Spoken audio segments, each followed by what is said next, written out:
အားလုံးပဲမင်္ဂလာပါဗျဒီနေ့တော့ကြက်သားကြော်လေးနဲ့အတူလက်ပတ်ထမင်းလေးလှုပ်စားဖြစ်ပါတယ်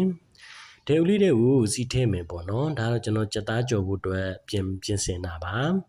ပြီးရင်တော့ကြက်သားလေးတွေထည့်မယ်ပေါ့နော်ကြက်သားကတော့လွန်ခဲ့တဲ့1 နိုင်2 နိုင်လောက်ကလေးကကျွန်တော်ဂျုံမုံနီးစားတွေနဲ့နေပြီးတိတ်ထားပြီးသားပေါ့နော်နှက်ထားပြီးသားပါအဲ့တော့ဒေဦးလေးတွေကိုကျွန်တော်စီလေးထည့်ပြီးတော့ကြက်သားလေးကြော်မယ်ပေါ့နော်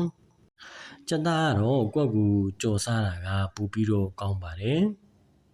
ဆိုင်နေမှာတော့တည့်ရတိုင်းပေါ့နော်သူတို့မလက်ဆက်တာကြီးလည်းပါခြင်းပါတတ်တယ်ပေါ့နော်ဆိုင်နေကတော့မတူဘူးပေါ့ဒါပေမဲ့ကိုယ့်ကူကြော်စားတာကပို့ပြီးတော့လေကောင်းပါတယ်ပို့ပြီးတော့လေရစားလေဝင်နေပေါ့နော်ဒါလေးကတော့တီချာလေးမှုိမယ်ပေါ့နော်ဦးလေးလေးကတ်တတ်ပါတယ်ခေါ်တော့တီချာလေးနှော်ပြီးထအောင်လေးကျွန်တော်လှန်ပါမယ်ကြက်သားကြော်လေးကတော့ထမင်းကြော်နဲ့ပဲတွဲစားပေါ့နော်အခုလက်ပတ်ထမင်းနဲ့ပဲတွဲစားပေါ့နော်မနက်စာစီစမ်းစားပြုပြီးတော့ကြက်သားကြော်လေးနဲ့ပဲစားပေါ့နော်အရန်ကမှလည်းလိုက်ဖက်ပါတယ်ပြီးတော့အရန်ကမှလည်းကြိုက်နေတက်ကြတယ်ပေါ့နော်အဲဒါကြောင့်ကြက်သားကြော်လေးကြော်စားပြစ်တာပါဒါတော့ကျွန်တော်ရဲ့ကြက်သားကြော်လေးပေါ့နော်ရေးလေးဖြစ်တာကြောင့်ကျွန်တော်ကြက်သားကြော်လေးလည်းကြက်ပြီပေါ့နော်အဲ့အတွက်ကျွန်တော်ပကံလေးတွေကိုတီချာလေးစေထားပါမယ်ကြက်သားလေးကြော်ပြီးရင်တော့ကျွန်တော်အစာပလာလေးတွေလှုပ်ထားပြီးပြီပေါ့နော်အဲ့အတွက်လက်ဖက်ထမင်းလေးလှုပ်ဖို့အတွက်ကျွန်တော်အစာပလာလေးတွေပြင်ဆင်ထားပြီးပါပြီဒါလေးတွေကတော့ကျွန်တော်ပြင်ဆင်ထားတာလေးတွေပါမြေပဲဆန်ပြီးတော့ပစွန်ကြောက်ပေါ့နော်ပြီးတော့လက်ဖက်ချင်းလက်ဖက်ခါကော်ပီတို့ပေါ့နော်ပြီးတော့ခင်းညင်စီတခွားစီပေါ့နော်ကြက်ကြော်လေးရေပေါ့နော်ကျွန်တော်ပြင်ဆင်ထားပါတယ်အဲ့အတွက်ကျွန်တော်လက်ဖက်ထမင်းစပြီးတော့လှုပ်တော့မယ်ပေါ့နော်အဲ့အတွက်ကော်ပီတို့ရေပြီးတော့ခင်းညင်စီရေကိုကျွန်တော်ထည့်ပါမယ်အစာလေးတွေထည့်မယ်ပေါ့နော်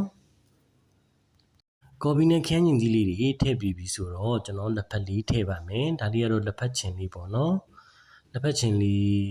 ထည့်ပါမယ်ပြီးရင်လက်ဖက်ခါးလေးထည့်မယ်ပေါ့နော်ဒါကတော့ကျွန်တော်လက်ဖက်ခါးလေးပါလက်ဖက်ချင်ရဲ့လက်ဖက်ခါးရည်ကိုကျွန်တော်သုံးထားပါတယ်ပြီးရင်တော့စားလေးထည့်မယ်ပေါ့နော်စားထည့်ပြီးရင်တော့အချိုမုံလေးထည့်ပါမယ်အချိုမုံလေးအနည်းငယ်ပေါ့နော်အချိုမုံလေးထည့်မယ်ပြီးရင်တော့စီလေးဆမ်းမယ်ပေါ့နော်ဒါကတော့ရွာပါလာတဲ့ကျွန်တော်တို့နှမ်းစီလေးပေါ့နော်နှမ်းစီလေးကျွန်တော်အနေငယ်ထည့်ပါတယ်ပြီးရင်တော့မှုိမယ်ပေါ့နော်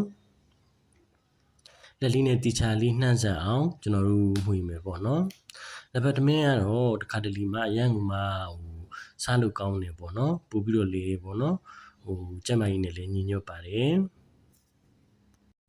တီချာလေးနှမ်းဆက်အောင်နေမယ်ပေါ့နော်အစဒီဘာဒီဝင်အောင်ပေါ့နော်တီချာလေးနှမ်းဆက်တဲ့ခါကျတော့ပို့ပြီးတော့လေစားလို့ကောင်းပါတယ်ဒါဆိုရင်တော့ကျွန်တော်ရဲ့လက်ဖက်ထမင်းလေးရပါပြီအဲ့အတွက်ကျွန်တော်ပြင်ဆင်ပါမယ်ငရုတ်သီးလေးလင်းငထောင်လေးကိုကျွန်တော်ထည့်လိုက်ပါတယ်ပြီးရင်တော့မြေပဲဆန်လေးထည့်မယ်ပေါ့နော်မြေပဲဆန်ကတော့အလှော်ရယ်အကြော်ရယ်ကျွန်တော်သုံးထားပါတယ်အချမ်းကတော့အလှော်လေးပေါ့နော်ဒီအစီကတော့အကြော်လေးပေါ့ဒါလေးကတော့ပစွန်ကြောင်လေးပေါ့နော်ကျွန်တော်ပစွန်ကြောင်လေးလေးထည့်ပါတယ်ပစွန်ကြောင်လေးထည့်ပြီးရင်တော့ကျွန်တော်ကြက်သားလေးတွေစီမယ်ပေါ့နော်ဒါလေးကတော့ကြက်သားကျွန်တော်ကြော်ထားတဲ့ကြက်သားလေးပေါ့နော်ရန်ကုန်မှာလိုက်ဖက်ပါတယ်လက်ဖက်ထမင်းလေးနဲ့ကြက်သားလေးနဲ့ပေါ့နော်ပြီးရင်တော့တခွားလေးနဲ့ဆိုတော့ရန်ကုန်မှာလိုက်ဖက်တဲ့ပေါ့နော်ထမင်းပွဲလေးဖြစ်သွားပါပြီ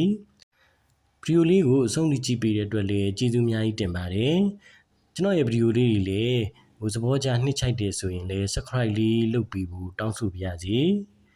မိတ်ဆွေတို့အတွက်က subscribe ကဘာမှရေးမကြည့်ပေမဲ့ကျွန်တော်တို့အတွက်ကတော့အရန်ကိုမှအရေးကြီးပါတယ်